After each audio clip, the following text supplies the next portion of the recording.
My fake plants died because I didn't pretend to water them. I'd always pretended to water them in the past. I enjoyed doing it, but I never really suspected that they'd die. I spoke it over with Suzy, my supposed imaginary friend, but it soon became evident that I had it the wrong way around, and she was real and I imaginary. Like Bruce Willis in The Sixth Sense, the signs were there all along, but I only saw what I wanted to see. The first sign was when Suzy told me that I didn't exist. I didn't realise that it was a statement of fact. I thought she was being philosophical or trying to hurt me. On a separate occasion, I was walking alone in the forest and a tree fell down, but it didn't make a sound. I thought these things seemed odd, but who'd ever come to the conclusion that they actually didn't exist?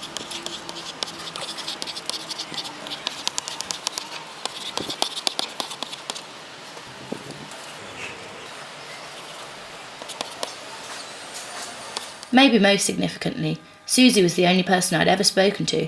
I suspected that it was just the two of us, but as we talked, she told me that there were other people outside of her mind. That outside of her mind, people don't have a stuffed bear head, and that they live in houses and have jobs and all sorts of things. Now come to think of it, I don't remember anything before Suzy. She told me that she imagined me 2 years ago to keep her company because she wasn't very good with people. Imagine that. Naturally, this discovery rocked my world. I didn't know how to deal with being imaginary. I tried to keep busy, tried to pretend to eat, but I just couldn't pretend to be hungry anymore. I tried to pretend to sleep, but I couldn't pretend to be tired anymore. And I tried to pretend to look after my pretend dog, but I just couldn't pretend to care anymore. It wasn't living, it wasn't even existing. Pretend, pretend, pretend. Then, for a brief period of time, I came to terms with the whole idea. I remembered that before I knew that I wasn't real, the whole business of thinking that I existed came with a number of difficulties. I wondered who I was, what was I doing with my life, where would I be in the next 5 years, why was I here, was I having enough fun, was I having too much fun? But when I realised that everything that I did was a part of Suzy's grand plan, I felt safe. There's nothing that you couldn't comprehend inside a human imagination. No eternity, no nothingness. There's not even any really hard sums in Suzy's mind. But then there was a time when I didn't exist again. Suzy went away and she made a real friend. I think her name was Anna or something. Apparently they were inseparable. They used to go to each other's houses all the time and talk on the phone every day and stuff like that. But then Suzy fluffed it up and here I am again.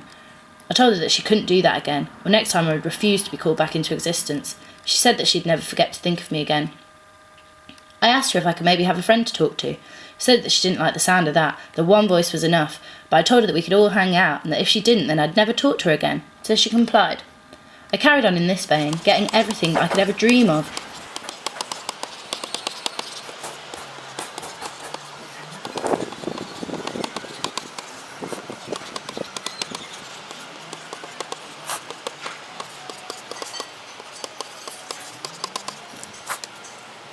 But it was never enough. I wanted to be free. So I told Suzy that I wanted to have a go in the real world, that maybe she could let me call the shots for a little while, get her a few friends, then take a back seat again. Maybe I could flow through her, water the real plants, eat the real food, talk to the real people. So she said I could have a go. Things have never gone back to how they were. I realised that I was doing a much better job with this existing business, and now she resides in my mind.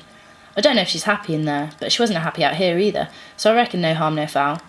I try not to think about her too often, because if she realises she has my attention, she kicks up a fuss. She says that I've had a go for long enough, and that it's her turn again now. But I don't want to go back.